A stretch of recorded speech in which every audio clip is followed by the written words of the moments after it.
Querido amigo que me escucha, esta historia que hoy comparto es de esas que dejan una profunda huella en el corazón. Tal vez después de escucharla, tu mirada hacia mí sea diferente. Mi nombre es María de los Remedios, y cuando tenía apenas 13 años, mi padrastro me intercambió por 3 costales de harina durante la terrible sequía de 1970 en San Juan Cozalá, Jalisco. El sabor de aquella noche aún perdura en mi memoria. El cielo brillaba con tantas estrellas que parecían burlarse de nuestra necesidad. Todavía recuerdo el sonido de la puerta de adobe al abrirse cuando entró don Evaristo Mondragón, dueño de la tienda de tequila, con aquellos 3 costales de harina sobre los hombros de su ayudante. El ruido sordo cuando los dejaron en el piso de tierra de nuestra sala me persigue hasta hoy. Aquí está lo acordado, le dijo don Evaristo a mi padrastro, limpiándose el sudor con un pañuelo gastado. Ahora la niña viene con nosotros. Mis ojos buscaron desesperadamente los de mi madre, doña Soledad. La encontré sentada en un rincón oscuro, con la cara cubierta y los hombros temblando en silencio. En ese momento entendí que no había vuelta atrás, que me habían intercambiado como si fuera una mercancía más. Recoge tus cosas, ya nos vamos, ordenó don Evaristo sin mirarme. Se hace tarde. Con pasos temblorosos, fui al pequeño cuarto donde dormía con mis 3 hermanitos. Los pobres me miraban asustados, sin comprender por qué guardaba mi única muda de ropa limpia y el rosario de madera que me había regalado mi abuelita en un morral de Istle. Los abracé uno por uno, sabiendo que quizás no volvería a verlos. Al salir, mi madre por fin alzó su rostro hinchado por el llanto. Se acercó, me bendijo haciendo la señal de la cruz en mi frente y susurró: «Que Dios te bendiga, hijita mía». No pudo decir más porque mi padrastro Crescencio gritó desde la puerta: «¡Apúrate, muchacha!». Esa noche, bajo el cielo estrellado de Jalisco, comenzó un viaje que cambiaría mi vida para siempre. Una historia de sufrimiento, pero también de una fortaleza que jamás imaginé poseer. La vida en San Juan Cozalá siempre fue difícil, pero aquel año de 1970 fue especialmente duro. La sequía llegó temprano y se quedó como un invitado indeseado que se niega a marcharse. Nací y crecí en ese pequeño pueblo, conocía bien lo que era la necesidad, pero nunca como en aquellos tiempos. Nuestra casa era humilde, paredes de adobe, techo de palma y piso de tierra. Ahí vivíamos mi madre, mi padrastro Crescencio y mis 3 hermanitos. Mi padre verdadero nos dejó cuando yo tenía 5 años, víctima de una enfermedad. 2 años después, mi madre se juntó con Crescencio Villareal, un hombre callado que solía tomar mucho mezcal. Desde chiquita aprendí a cuidar la casa y a mis hermanos. Me levantaba antes del alba para ir por agua al pozo, que estaba a casi 1 hora de camino. Luego ayudaba a mi madre con el desayuno, cuando había que comer, y me encargaba de la limpieza y de los niños mientras ella lavaba ajeno en las casas de las familias acomodadas. Crescencio iba y venía. A veces desaparecía por días y regresaba con algo de dinero que luego gastaba en bebida. Cuando estaba en casa, el ambiente se volvía pesado. Cualquier cosa era motivo para alzarle la voz a mi madre o regañar a los niños. Conmigo mantenía su distancia, tal vez porque desde chica lo miraba sin agachar la cabeza.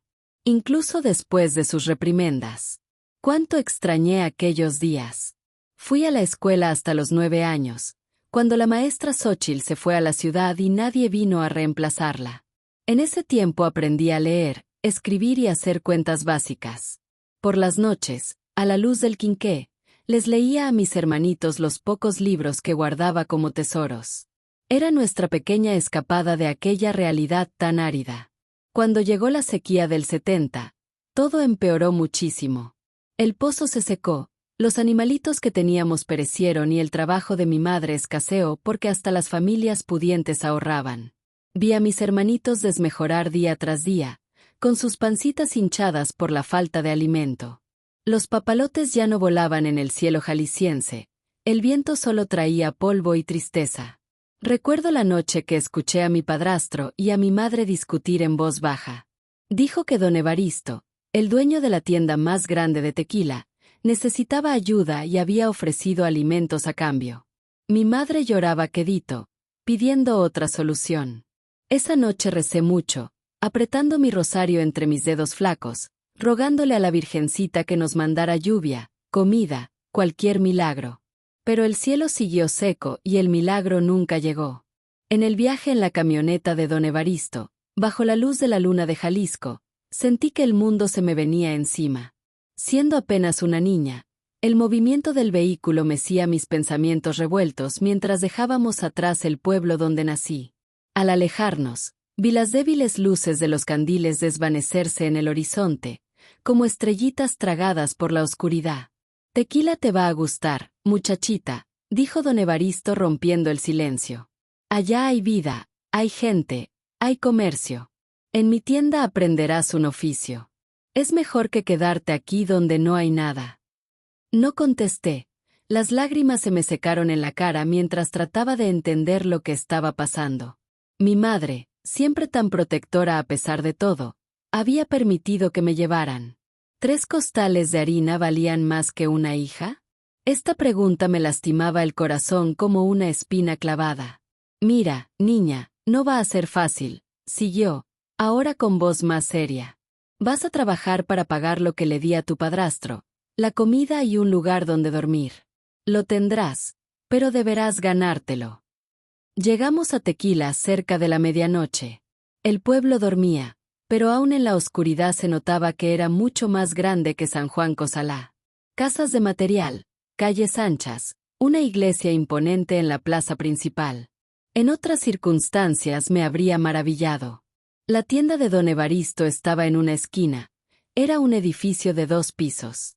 Abajo el negocio y arriba su casa, donde vivía con su esposa, doña Refugio, una señora delgada de mirada severa, que me recibió con desaprobación.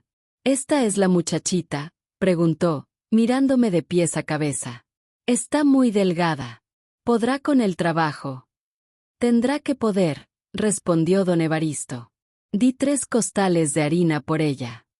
Me llevaron a un cuartito en la parte de atrás de la tienda, tan pequeño que apenas cabía una cama vieja y un banco. Las paredes tenían manchas de humedad y olía a encerrado y petróleo. Un quinqué viejo fue mi única luz esa primera noche lejos de casa. Acostada en aquel colchón que parecía un costal de algodón aplastado, dejé correr las lágrimas libremente. Lloré por mi madre, por mis hermanitos, por la injusticia de haber sido cambiada por comida, pero sobre todo lloré por el miedo a lo desconocido que me esperaba. Al otro día, antes del primer canto del gallo, doña Refugio me despertó tocando la puerta. «Levántate, muchacha.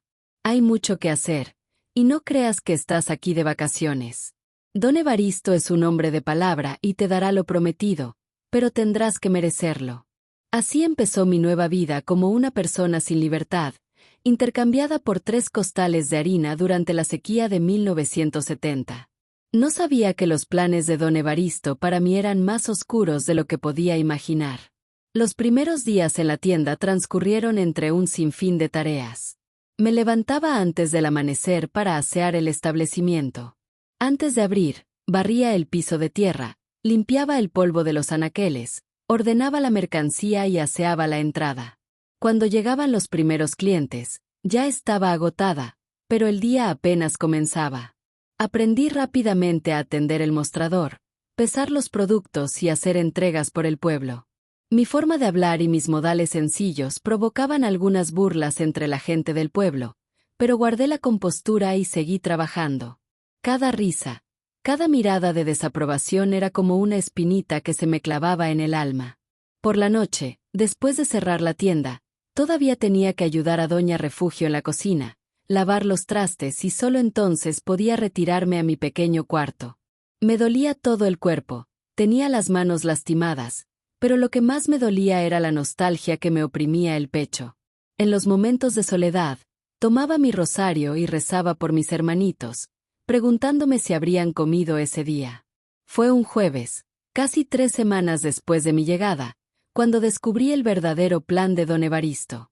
Estaba en la bodega acomodando costales de frijol cuando escuché voces que venían del frente de la tienda. Normalmente no prestaba atención a las conversaciones de los clientes, pero una frase me hizo detenerme. «Entonces, Evaristo, ¿cuándo me vas a presentar a esa muchachita que trajiste de San Juan Cosalá?». Era la voz del coronel Quintana, un hacendado rico de la región que visitaba la tienda cada semana. Un señor robusto, de unos 50 años, con bigote canoso y ojos pequeños que siempre parecían estar calculando el valor de todo y de todos. «No se desespere, coronel», respondió don Evaristo con una risita cómplice. «Deje que la niña se acostumbre primero. Todavía está muy delgada, pero pronto estará lista. Es bonita, como le dije. Es una muchachita de 13 años, flaquita por la sequía, pero tiene cara dulce y mejorará cuando empiece a alimentarse bien. No se arrepentirá». Sentí que el mundo se me venía encima. El peso de aquella conversación me golpeó como una piedra. Don Evaristo no me había traído solo para trabajar en la tienda. Había algo más inquietante. Pretendía entregarme al coronel Quintana, conocido por tener jovencitas trabajando en su hacienda, algo de lo que la gente hablaba en voz baja. «La quiero dentro de un mes», dijo el coronel con firmeza. «Y si es como dices, te pagaré bien. Necesito una nueva ayudante en la hacienda desde que la otra se fue». «No se preocupe, coronel. En un mes estará lista para irse. La estoy alimentando bien y enseñándole a ser atenta». Cuando salieron al frente de la tienda, me dejé caer al suelo, entre los costales de frijol. Mi corazón latía tan fuerte que sentía que se me iba a salir. Las lágrimas rodaban silenciosamente por mis mejillas mientras la terrible verdad se revelaba. No me habían traído solo para trabajar en la tienda. Me querían entregar como si fuera mercancía, para servir los deseos de un hombre poderoso. En ese momento, algo dentro de mí cambió para siempre. El miedo se transformó en una determinación que ni siquiera sabía que tenía. No sería un objeto para ser vendido y revendido. De alguna manera, tenía que escapar de este destino que habían planeado para mí. ¿Pero cómo? ¿A dónde iría? ¿Quién ayudaría a una niña pobre y sola? Con manos temblorosas, apreté mi rosario de madera e hice una promesa silenciosa a la Virgen de Guadalupe: «No permitiré que me hagan esto. Prefiero arriesgarlo todo intentando escapar que vivir sin libertad». Después de escuchar aquella conversación, volví a mis tareas como si fuera un títere. Mi cuerpo se movía, pero mi mente estaba en otro lugar, procesando el horror de lo que me esperaba. Durante el resto del día, atendí a los clientes, ordené la mercancía y seguí las órdenes de Doña Refugio, pero era como si estuviera viendo a otra persona hacer estas cosas. Cuando más tarde don Evaristo se me acercó, instintivamente me encogí. Sus palabras ahora sonaban diferentes. Toda amabilidad me parecía falsa, todo gesto de aprobación me incomodaba. «María, vas progresando bien», dijo, pasándome la mano por el cabello de una forma que me hizo estremecer. «Ya te ves mejor. La comida de Refugio te está sentando bien». Tragué saliva con dificultad, forzándome a decir un gracias apenas audible. Aquellos ojos que antes me habían parecido solo severos ahora mostraban una ambición que me causaba malestar. No me alimentaba por bondad, me estaba preparando como quien prepara una mercancía para vender. Esa noche, encerrada en mi pequeño cuarto, dejé salir todo el temor y la angustia. Lo había contenido durante todo el día, llorando hasta que me ardieron los ojos, ahogando mis sollozos en la almohada. No quería que nadie escuchara mi desesperación.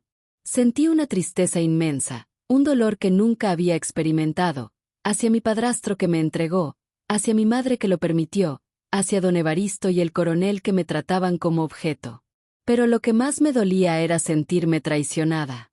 Durante esas semanas, había empezado a creer que, a pesar de todo, al menos estaba segura, aprendiendo un oficio, con comida en la mesa. Fue como si el piso desapareciera bajo mis pies. Una vez más la soledad me envolvió como una cobija fría. No tenía a nadie a quien acudir, nadie que se preocupara por mí. Sentada en el borde de aquella cama vieja, con solo la luz tenue de una vela iluminando el cuarto, miré mis manos callosas y delgadas, las manos de una niña que había sido obligada a crecer demasiado pronto. Pensé en mis hermanitos, en la posibilidad de no volver a verlos. Pensé en mi madre. ¿Sabría ella lo que me esperaba cuando permitió que me llevaran? La duda era como una herida que no dejaba de doler. No soy un costal de maíz para vender, me susurré a mí misma, mientras las lágrimas se secaban en mi cara. No soy una cosa para ser vendida.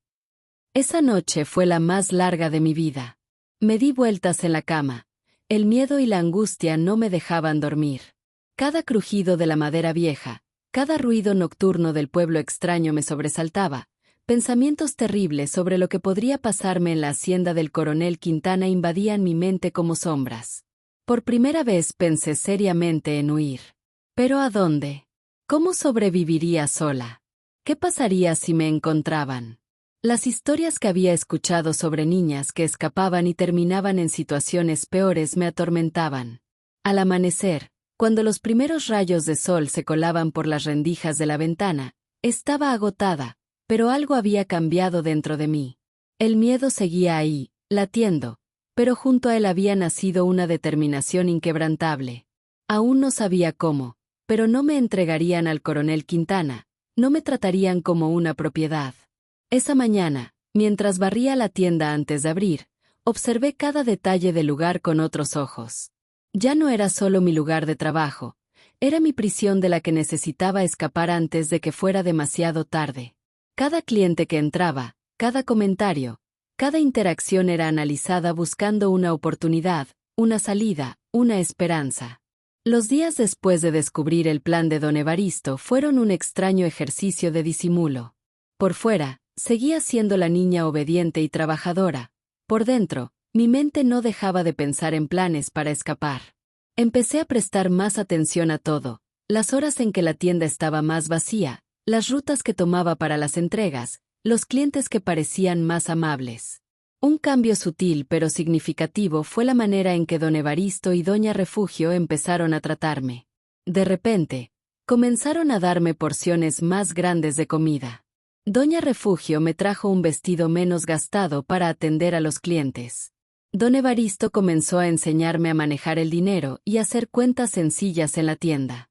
«Eres lista, niña», dijo con una sonrisa que no llegaba a sus ojos, más lista que muchos adultos que vienen aquí. Cada halago, cada gesto de amabilidad me revolvía el estómago. Sabía que no era sincero, era como alguien que cuida algo valioso para venderlo después. Una tarde, mientras acomodaba las latas en los anaqueles, apareció el coronel Quintana en la tienda. Todo mi cuerpo se tensó cuando se acercó al mostrador. Sus ojos fríos me recorrieron de arriba a abajo, como quien examina algo que va a comprar. ¿Es esta la muchachita?, preguntó, sin dejar de mirarme. Sí, coronel, es ella, respondió don Evaristo. Se acercó y puso su mano sobre mi hombro, que sentí pesada como una piedra. María, ven a saludar al coronel Quintana. Es el señor más importante de por aquí. Con las piernas temblando y el corazón acelerado, me acerqué y murmuré un buenos días, casi sin voz, mirando al suelo. Mírame, muchachita, ordenó el coronel. Lentamente, levanté la mirada. Sus ojos eran como dos piedras oscuras que examinaban cada parte de mi cara. Sonrió, mostrando sus dientes amarillentos. «Es realmente bonita», le dijo a don Evaristo, como si yo no estuviera ahí. «Se está poniendo más fuerte. Pronto estará lista». «Como acordamos, era un mes», respondió don Evaristo. «Ya casi es tiempo». «Bien, prepararé su lugar en la hacienda». El coronel se volvió hacia mí otra vez. «Te va a gustar vivir en el rancho, muchachita. Hay mucho espacio y buena comida. Es mejor que quedarte en esta tienda tan pequeña». Me quedé sin palabras. Un nudo en la garganta me impidió pronunciar cualquier sonido. El coronel interpretó mi silencio como timidez de una joven del campo. Cuando se marchó, corrí al almacén sintiendo un terrible malestar. La angustia no era solo física, era el rechazo total a esa situación, a esas personas, al destino que querían imponerme. Esa misma noche, mientras lavaba los trastes de la cena, escuché a doña Refugio discutiendo con don Evaristo en la sala. «¿Cómo puedes pensar en entregar a las muchachas al coronel? Todo mundo sabe lo que pasa con las jovencitas que van a trabajar a su rancho. La última regresó en muy malas condiciones». Don Evaristo respondió con dureza: «Lo que suceda en su rancho no es asunto nuestro. Está ofreciendo buen dinero por la muchacha. ¿Y si alguien se entera? ¿No te basta con haberla recibido de su padrastro? ¿Ahora quieres tratarla como mercancía? ¿Quién va a enterarse? Los de San Juan Cosalá apenas saben escribir su nombre, y aquí en Tequila todos saben que el coronel hace lo que quiere. Nadie dirá nada. La discusión continuó, pero yo ya había escuchado suficiente. Mi tiempo se acababa. El plazo de un mes estaba por cumplirse y necesitaba actuar. Un leve sonido de pasos sobre el piso de madera me paralizó. Sentí mi corazón latir con fuerza. Una sombra se movió entre los anaqueles. ¿A dónde vas, muchachita? La voz de Doña Refugio cortó el silencio como un cuchillo. Estaba sentada cerca del mostrador, casi invisible en la penumbra, como si me estuviera esperando. No pude articular palabra. Pensabas escapar, ¿verdad? Se levantó despacio. ¿Creías que no nos daríamos cuenta? No eres la primera que lo intenta. Retrocedí buscando desesperadamente una salida. Doña Refugio se acercó pero, para mi sorpresa, no llamó a don Evaristo. En cambio, habló en voz baja. Escucha, muchachita. Sé lo que pasa en el rancho del coronel. No puedo oponerme a mi esposo, pero tampoco puedo ser cómplice de entregar a una niña a ese destino. Suspiró profundamente. Pero tampoco seré parte de esto. Confundida, la observé mientras sacaba algo del bolsillo de su delantal, un pequeño envoltorio de tela. Aquí hay dinero suficiente para un boleto a Guadalajara, dijo, entregándome el paquete. No es mucho, pero te ayudará a sobrevivir unos días hasta que encuentres trabajo. Miré el paquete y luego a ella, sin comprender ese cambio repentino. ¿Por qué? Fue lo único que pude preguntar. Porque yo también fui una niña, respondió con profunda tristeza en su voz. ¿Y cómo podría vivir conmigo misma si no hago nada? Me guió hasta la puerta principal, abriéndola con cuidado para no hacer ruido. Sigue por la calle de atrás hasta llegar a la terminal. El primer autobús a Guadalajara sale a las 5 de la mañana. Mantente oculta hasta entonces y no regreses nunca a Tequila mientras el coronel Quintana o mi esposo sigan aquí. Antes de poder agradecerle, me empujó suavemente hacia afuera y cerró la puerta. Me encontré sola en la oscuridad de la noche, con solo un pequeño fajo de billetes y mi corazón acelerado, entre el miedo y la esperanza. El viaje a Guadalajara fue largo y lleno de sobresaltos. En cada parada del autobús, me encogía en el asiento, temiendo ver el rostro severo de don Evaristo o la mirada fría del coronel Quintana. Aferraba con fuerza el dinero que me había dado doña Refugio, mi único recurso en ese mundo desconocido. Al llegar a la capital de Jalisco, me invadió una mezcla de asombro y temor.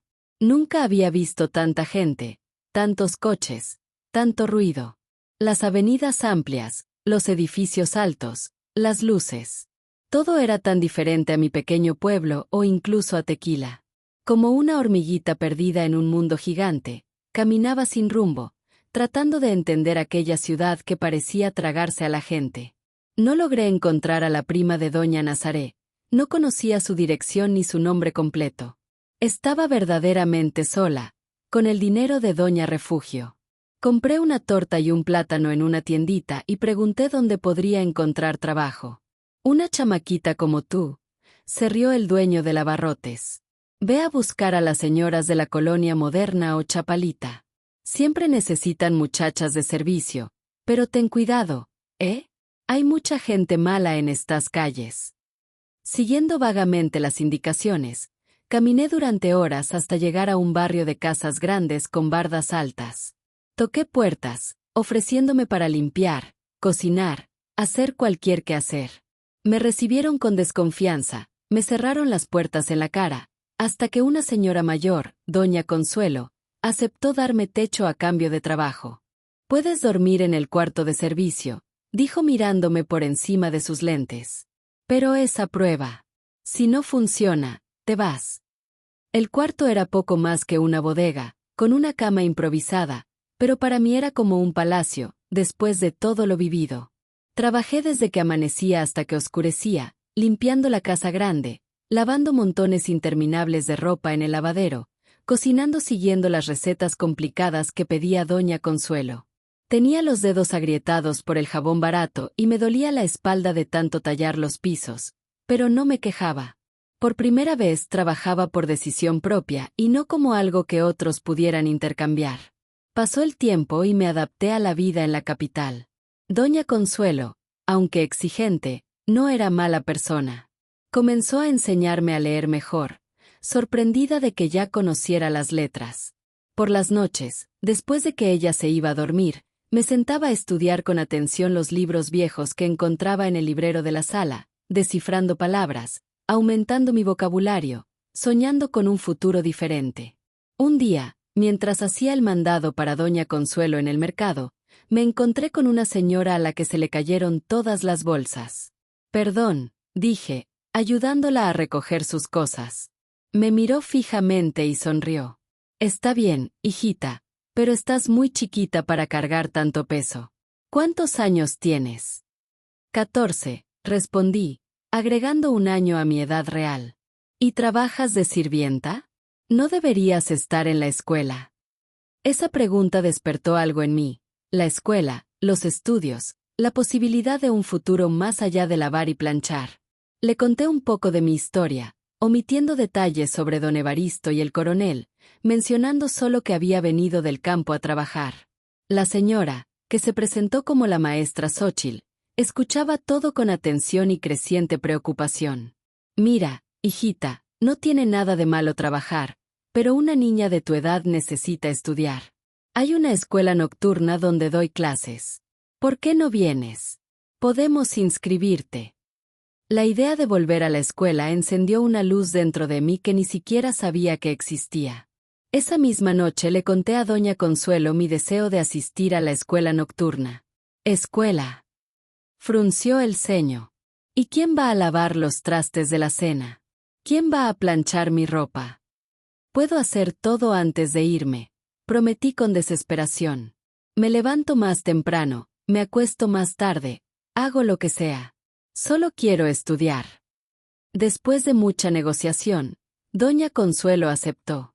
Podría ir a la escuela 3 noches por semana, siempre y cuando todos los quehaceres quedaran impecables. Así comenzó mi camino educativo, abriendo puertas que nunca imaginé posibles para una niña intercambiada por 3 costales de harina. Pasaron los meses y poco a poco construí una nueva vida en Guadalajara. La escuela se convirtió en mi refugio, mi esperanza. La maestra Xóchitl me tomó bajo su protección, impresionada por mis ganas de aprender y mi rápido progreso. En mi tiempo libre devoraba los libros que ella me prestaba, viajando a mundos lejanos a través de las palabras, descubriendo ideas y posibilidades que nunca hubiera conocido en mi pequeño pueblo. Sin embargo, el miedo nunca me abandonó por completo. A veces, cuando me encontraba con algún señor que se parecía a don Evaristo o al coronel Quintana, mi corazón se aceleraba y me escondía por temor a que me reconocieran y me llevaran de regreso. En las pesadillas que aún me perseguían, corría por campos resecos, perseguida por sombras que querían llevarme de vuelta a aquellos 3 costales de harina. Trabajé en casa de doña Consuelo durante casi 2 años. Con el tiempo, nuestra relación cambió de ser patrona y sirvienta a algo más parecido a abuela y nieta. Ella estaba orgullosa de mi progreso en la escuela e incluso comenzó a pagarme un pequeño sueldo, que yo guardaba religiosamente en una lata de cajeta debajo del colchón. Fue durante este tiempo que conocí al maestro Macario, un carpintero que venía de vez en cuando a hacer reparaciones en la casa de doña Consuelo. Un hombre sencillo, pero muy sabio, se sorprendió cuando me vio leyendo un libro durante mi descanso. «No todos los días se ve a una jovencita como tú interesada en los libros», comentó. «Quiero ser maestra algún día», confesé, revelando un sueño que ni siquiera me había atrevido a admitir ante mí misma hasta ese momento. El maestro Macario sonrió. «Bonito sueño, pero ¿sabías que también puedes ganar dinero con tu talento para escribir?». Me explicó que necesitaba a alguien que le ayudara con las cotizaciones, recibos y cartas para sus clientes, ya que apenas podía firmar su nombre. Así empezó mi segundo trabajo, unas horas por semana, ayudando al maestro Macario con sus documentos. El dinero que ganaba iba directo a mi lata de cajeta, alimentando un plan que comenzaba a formarse en mi cabeza. Al cumplir los 16 años tomé una decisión importante. Regresaría a San Juan Cosalá para buscar a mis hermanos. No había tenido noticias de ellos desde aquel día en que mi padrastro me entregó, y la incertidumbre me consumía por dentro. Necesitaba saber si estaban bien, si tenían suficiente para comer, si mi padrastro seguía allí. Pero había algo que me preocupaba. ¿Qué sucedería si don Evaristo o el coronel Quintana se enteraban de mi regreso? Aunque el miedo me invadía, el anhelo de volver a ver a mi familia era más fuerte. Le conté mis planes a la maestra Xóchitl, quien inmediatamente mostró su inquietud. «Ten mucho cuidado, María», me aconsejó.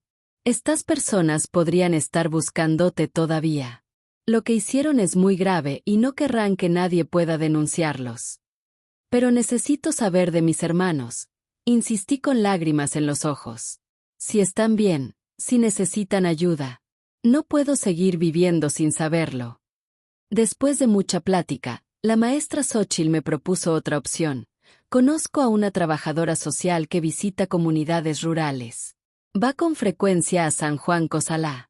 Podemos pedirle que busque a tu familia y nos informe cómo están, sin ponerte en riesgo». La sugerencia era sensata, pero algo en mi interior se resistía. Era una cuestión de dignidad, de enfrentar mi pasado, de demostrarme que ya no era aquella niña temerosa que fue intercambiada como mercancía. «Agradezco su preocupación, maestra, pero necesito ir en persona. Ya escapé una vez por miedo, ahora debo enfrentar lo que dejé atrás». Mientras reunía valor y ahorros para el viaje, ocurrió algo inesperado. Era 1974, 4 años después de aquel terrible día, cuando leía el periódico a doña Consuelo y encontré una noticia que me dejó helada. Un hacendado de Tequila había perdido la vida en un conflicto por tierras. La nota, pequeña en la sección de sucesos, informaba que el conocido terrateniente, coronel Heraclio Quintana, había partido de este mundo en su hacienda durante un enfrentamiento con trabajadores que pedían mejores condiciones laborales. No sabía qué sentir. Por un lado, uno de los hombres que me había causado tanto dolor ya no podría lastimar a nadie más. Pero por otro lado, ¿acaso don Evaristo, al enterarse de lo sucedido, me buscaría con más empeño para entregarme a alguien más? La noticia despertó todos mis temores. Las pesadillas regresaron, me despertaba angustiada, imaginando que don Evaristo tocaba a mi puerta. Durante el día, cada rostro desconocido en la calle me parecía una amenaza. Cada mirada prolongada en mi dirección me causaba inquietud. La maestra Xóchitl notó mi creciente preocupación y decidió hablar conmigo. «María, no puedes vivir así eternamente, entre el temor al pasado y el deseo de construir un futuro. Tienes que resolver esto de una vez por todas». Tenía razón. Era momento de enfrentar los fantasmas que me perseguían, de descubrir qué había pasado con mi familia, de cerrar este capítulo de mi vida para poder continuar. Con el apoyo de la maestra Xóchitl y los ahorros de años de trabajo, me preparé para volver a San Juan Cosalá. No sabía qué encontraría allí, si mi madre y mis hermanos seguirían en el mismo lugar, si mi padrastro aún viviría allí. No sabía si don Evaristo continuaba buscándome o si ya se había olvidado de mí. Lo que sí sabía era que ya no era aquella niña asustada que fue intercambiada por 3 costales de harina. Era una joven que había luchado, estudiado, trabajado y recuperado su dignidad con sus propias manos. Era hora de demostrárselo al mundo y a mí misma. El viaje de regreso a San Juan Cosalá fue como retroceder en el tiempo. El autobús se mecía sobre el camino terregoso, levantando una nube rojiza que lo cubría todo como un manto. Contemplé el paisaje árido de la sierra, los mezquites erguidos como centinelas, los huizaches resistiendo valientemente la tierra reseca, contando historias de sufrimiento. Era agosto de 1974 y otra sequía azotaba Jalisco. Sentada en aquel duro asiento, con una pequeña maleta en mi regazo, ya no era aquella niña. María, de 13 años, intercambiada por 3 costales de harina, ahora, con 17, mostraba en su rostro las marcas de quien conoció el mundo demasiado pronto, pero también la determinación de quien aprendió a perseverar. Llevaba un vestido sencillo pero pulcro y bien planchado, y mi cabello recogido en un moño discreto. Quería que mi familia me viera así, digna, fuerte, resiliente. En mi equipaje, además de algo de ropa, llevaba regalos para mis hermanos, cuadernos, lápices, una pequeña radio de pilas que había comprado con tanto esfuerzo, un trozo de tela floreada y un rosario de madera. No sabía si podría perdonarla por permitir que me llevaran, pero ahora comprendía mejor la desesperación del hambre, lo que la miseria puede hacerle al corazón de una madre. Cuando el autobús comenzó a acercarse a San Juan Cosalá, mi corazón empezó a latir más rápido. Reconocí cada curva del camino, cada loma, cada cruz. Los recuerdos me inundaron, yo, caminando descalza por aquellos senderos, buscando agua en el pozo, alejando a las chivas de la pequeña parcela de tierra que mi madre intentaba cultivar. Recuerdos de una niñez humilde, pero que ahora parecían casi dulces comparados con lo que vendría después. El chofer gritó «San Juan» y frenó bruscamente en la plaza principal. Bajé con las piernas temblorosas, sintiendo el calor abrasador del mediodía en el campo. El pueblo parecía el mismo, la iglesia de San Juan dominando el paisaje, las casitas sencillas alrededor, los señores con sombreros platicando en las banquetas, las mujeres cargando cubetas de agua en la cabeza. «Voy a cenar con mi papá esta noche», cantaba un niñito mientras pateaba una pelota de calcetín alrededor de la plaza. Observé su carita delgada y alegre y pensé en mis hermanos. ¿Estarían más grandes? ¿Me reconocerían? ¿Habrían pasado hambre después de que me fui? Tomé mi maleta y empecé a caminar hacia el barrio donde estaba nuestra casa. Fueron casi 10 kilómetros por un camino de tierra, pero decidí ir a pie. Necesitaba ese tiempo para ordenar mis pensamientos, para preparar lo que diría al llegar. En el camino me encontré con gente que parecía observarme con curiosidad. Una señora que cargaba leña se detuvo y me miró fijamente. «¿No eres tú la hija de Soledad, la que Crescencio le entregó al señor de la tienda de tequila?» Se me heló el corazón. Entonces la gente lo sabía. No había sido un secreto, una vergüenza oculta. Había sido algo conocido por todos. «Soy yo», respondí levantando la frente. «Vengo a ver a mi familia». La señora movió la cabeza con una expresión que mezclaba asombro y compasión. «Te vas a llevar una sorpresa, mijita. Han cambiado muchas cosas por aquí». Antes de que pudiera preguntar a qué se refería, la señora siguió su camino, dejándome con un mal presentimiento en el pecho. ¿Qué encontraría? ¿Le habría pasado algo a mi madre o a mis hermanos? Conforme me acercaba al pueblo, mi ansiedad crecía. Vi desde lejos el conjunto de casas de adobe, algunas pintadas de colores, otras mostrando el tejido de madera y barro. Nuestra casa estaba en la última hilera, pequeña y ladeada, con un portalito angosto al frente. Cuando finalmente di vuelta en la última curva del camino, me detuve sorprendida. ¿Dónde debería estar nuestra casa? Solo había un montón de escombros. Las paredes de adobe se habían caído, el techo ya no estaba y entre los restos crecía la hierba. ¿Ya no vive nadie aquí, señorita? Me volteé rápidamente al escuchar la voz. Era don Nicanor, un viejo pescador que vivía a unas casas de distancia. Estaba más encorvado y arrugado de lo que recordaba, apoyado en un bastón nudoso. «Don Nicanor, ¿se acuerda de mí? Soy María, la hija de Soledad». Los ojos nublados del anciano se abrieron y se acercó más, examinando mi rostro con atención. «Santísima Virgen, eres tú de verdad, muchachita. Pensé que te habías ido para siempre allá en Tequila, con ese comerciante sin corazón». «No, don Nicanor. Logré escapar. Pero dígame, ¿dónde está mi madre? ¿Mis hermanos? ¿Qué pasó con nuestra casa?» El anciano suspiró profundamente, quitándose el sombrero de palma y haciéndolo girar nerviosamente entre sus dedos. «Es una historia muy triste, mijita. Después de que Crescencio te entregara, la vida se volvió más difícil para tu madre. La tristeza la consumía, y las cosas empeoraron para ella y los niños. El dinero de los 3 costales de harina se acabó en menos de un mes». Se me encogió el corazón al imaginar el sufrimiento de mi familia. Don Nicanor continuó, con la voz quebrada. «A finales de ese año, el pequeño Jesucito nos dejó. Fue demasiado para tu madre. Se consumió, perdió la razón, no comía y solo lloraba, llamando tu nombre y el del pequeñito. Se la pasaba caminando por el cerro, diciendo que te iba a buscar a Tequila. Las lágrimas comenzaron a rodar por mis mejillas. Mi hermanito, ese bebé al que arrullaba para dormir, se había ido y yo no estuve ahí para cuidarlo, para darle aunque fuera un poco de agua, para sostener su manita en sus últimos momentos. ¿Y mi madre? Pregunté con un hilo de voz. ¿Qué fue de ella? Se fue al cielo el invierno siguiente. Una fiebre muy fuerte se la llevó, y como estaba tan débil, no pudo resistir. Sus últimas palabras antes de partir fueron para mí.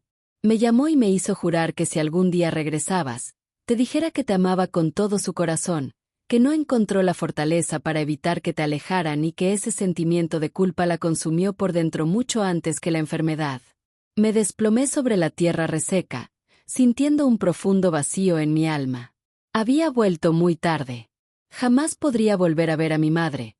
Nunca tendría la oportunidad de decirle que la perdonaba, que entendía su desesperación. Nunca más podría abrazar a mi pequeño Jesucito. La tristeza me abrumaba. Si tan solo hubiera encontrado el camino de regreso antes. ¿Y mis otros hermanos, Teodoro y Lupita? Pregunté entre lágrimas. En ese momento, don Nicanor se arrodilló con dificultad a mi lado y tomó mis manos temblorosas. Hay algo que debes saber, mijita. Lo que pasó no fue solo por la sequía o la pobreza. Tu padrastro Crescencio hizo tratos indebidos. Don Evaristo, el de la tienda, no te llevó solo para trabajar. Tenía acuerdos con el coronel Quintana, quien aprovechaba la inocencia de las jovencitas. Todo Tequila lo sabía, pero callaban por temor a su poder. Mi corazón se estremeció al confirmar lo que ya sospechaba, pero don Nicanor continuó. Y lo más doloroso, Crescencio lo sabía cuando te entregó. Ya había hecho esto antes. Otras 2 niñas del pueblo fueron llevadas. Ninguna volvió. Esta revelación me dejó sin aliento. No había sido un acto de desesperación para salvar a la familia del hambre. Había sido algo planeado, sabiendo el destino que me esperaba. Después de mi partida, Crescencio intentó hacer lo mismo con Lupita, que apenas tenía 8 años. Fue entonces cuando el pueblo reaccionó. Tu madre ya no estaba con nosotros, Jesucito tampoco. La gota que derramó el vaso fue cuando llegó una noche, gritando que llevaría a Lupita a Tequila al día siguiente. Don Nicanor hizo una pausa, mirando hacia el horizonte como reviviendo aquella noche.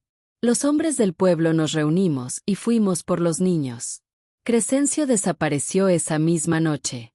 Dicen que huyó a Zacatecas, pero nadie está seguro.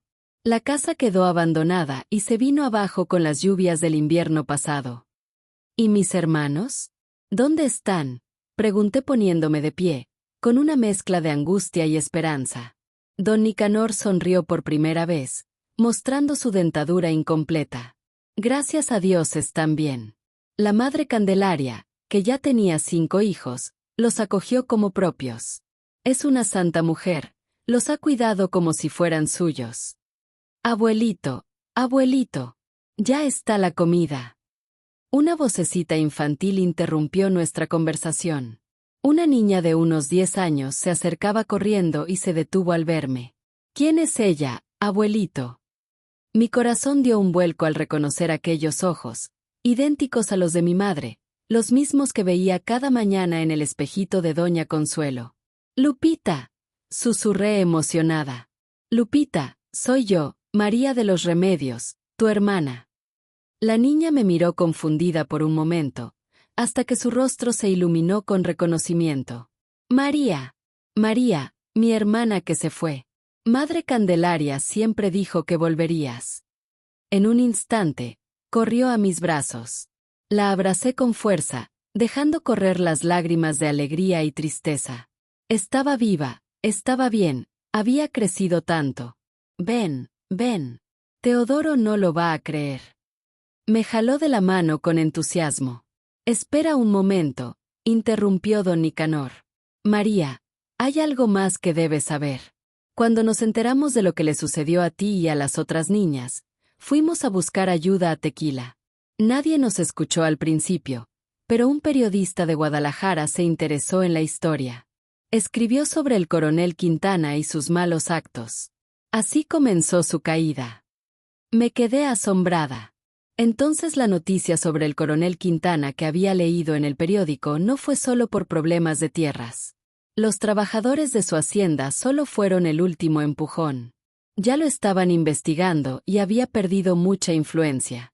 Fue este periodista, junto con gente de Guadalajara, quien comenzó a buscar a las niñas para ver si alguna había sobrevivido. ¿Encontraron a alguien?, pregunté con cautela. Solo una, que había sido llevada a Michoacán. De las demás, no se supo más. Me apretó el brazo con una fuerza sorprendente para su edad. Fuiste muy afortunada, mijita, o la Virgencita te cuidó. Lupita, impaciente, tiró de mi mano. Vamos, María. Teodoro se va a poner tan feliz. Me dejé guiar por mi hermana pequeña, que ya era casi una señorita, mientras procesaba tantas emociones.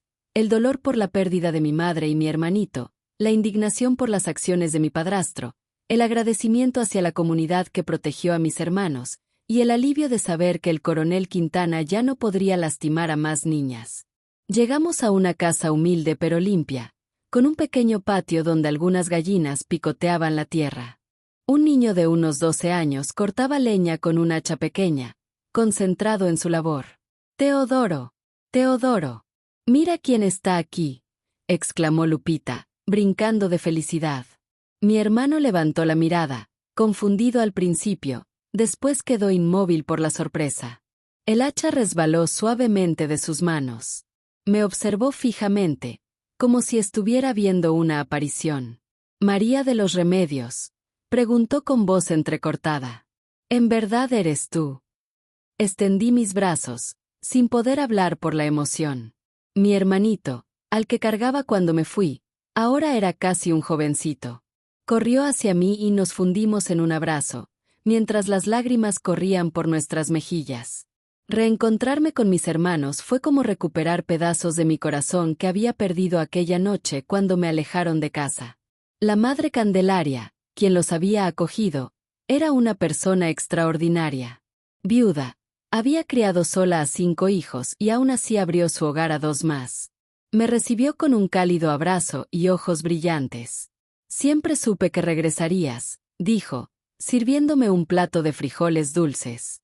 Les contaba historias sobre mí a los pequeños, para mantener vivo el recuerdo de su hermana mayor. Durante mi estancia en San Juan Cosalá, reconstruí los fragmentos de mi pasado. Visité el lugar donde descansaban mi madre Soledad y mi hermanito Jesucito. Allí dejé salir todo el dolor guardado, aunque sabía que ya no podían escucharme. Teodoro y Lupita me contaron sobre su vida después de mi partida, los momentos difíciles, las noches de angustia cuando mi padrastro llegaba alterado, la enfermedad de mi madre. Pero también hablaron de la bondad de los vecinos que compartían lo poco que tenían, y de la Madre Candelaria, que los trataba como propios.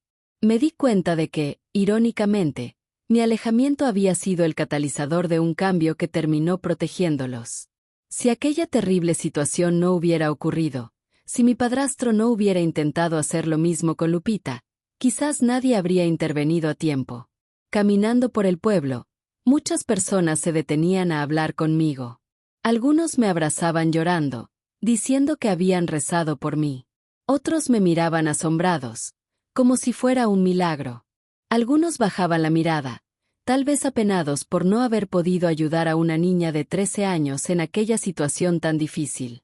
Un día conocí a don Silverio Mendoza, el padre de una de las niñas que habían pasado por una situación similar antes que yo.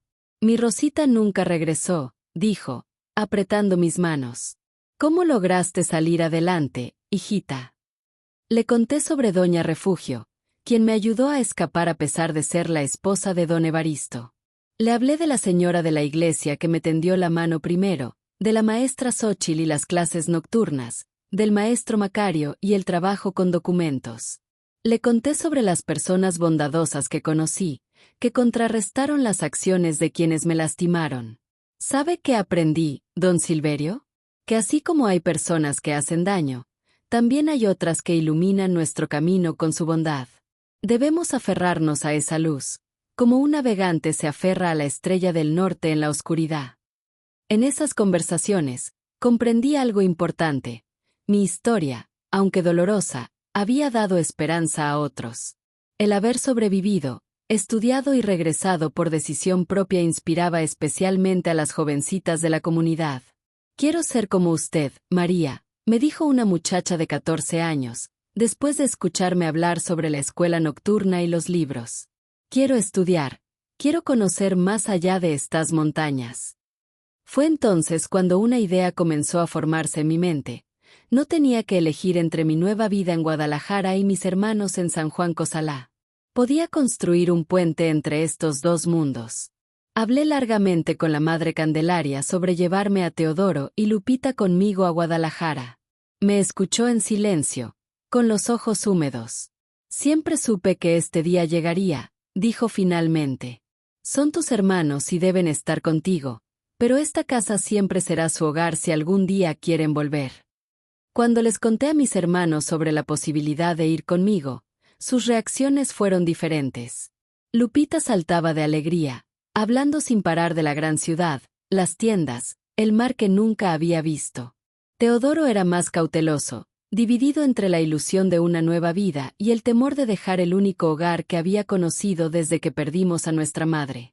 «¿Y si las cosas no salen bien allá?», me preguntó una noche cuando estábamos solos. «¿Y si no nos adaptamos?». «Entonces volveremos», respondí con serenidad. «Lo importante es que estemos juntos. Esta vez, permaneceremos unidos».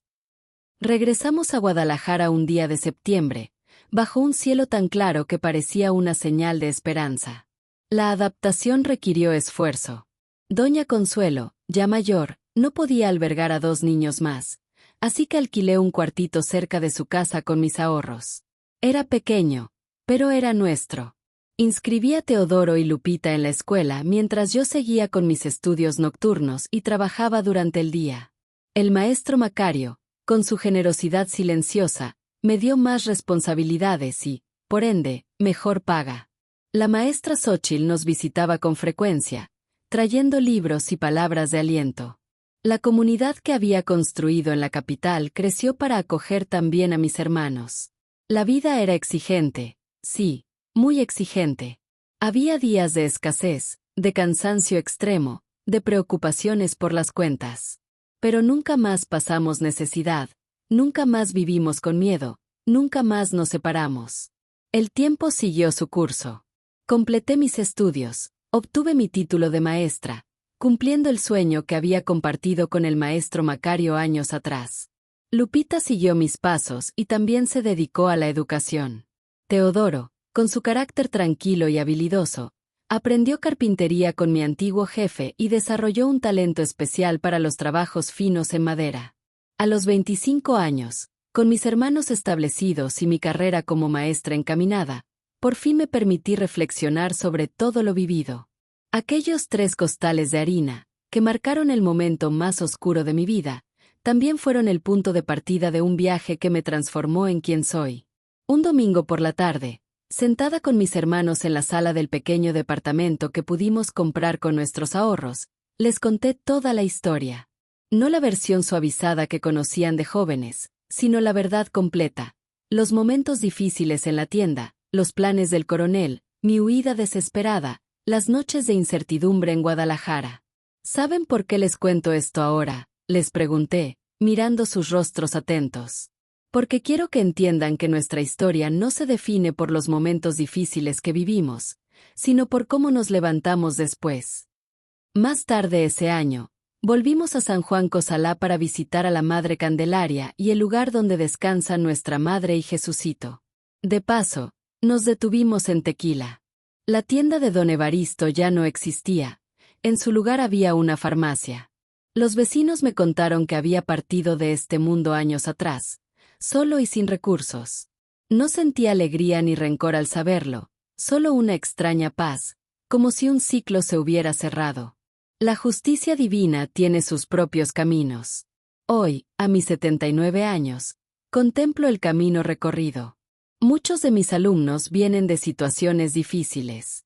Les comparto mi historia no como una lección de moral, sino como testimonio de que siempre hay esperanza, incluso cuando parece imposible.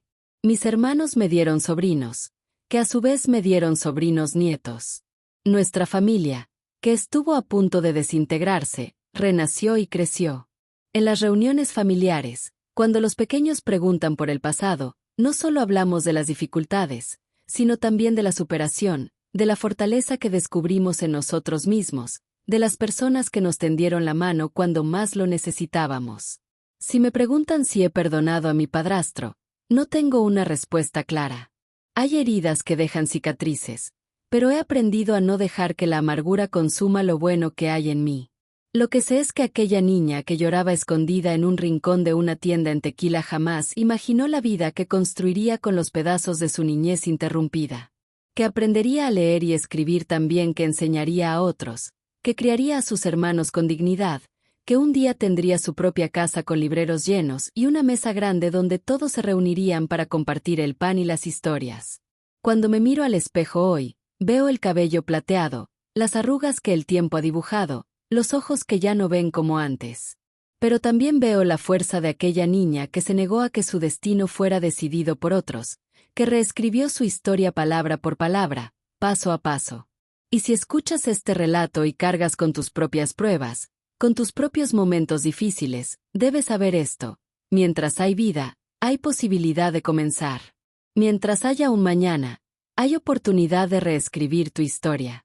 Nuestra tierra nos enseña esto: después de la sequía más severa, la primera lluvia hace brotar la vida nuevamente. Mi flor nació de la experiencia más dura, y por eso su aroma es más dulce. Si te gustó esta historia, no olvides suscribirte y darle like. Que Dios te bendiga a ti y a tu familia. Seguiremos trayendo más historias que inspiran y tocan el corazón.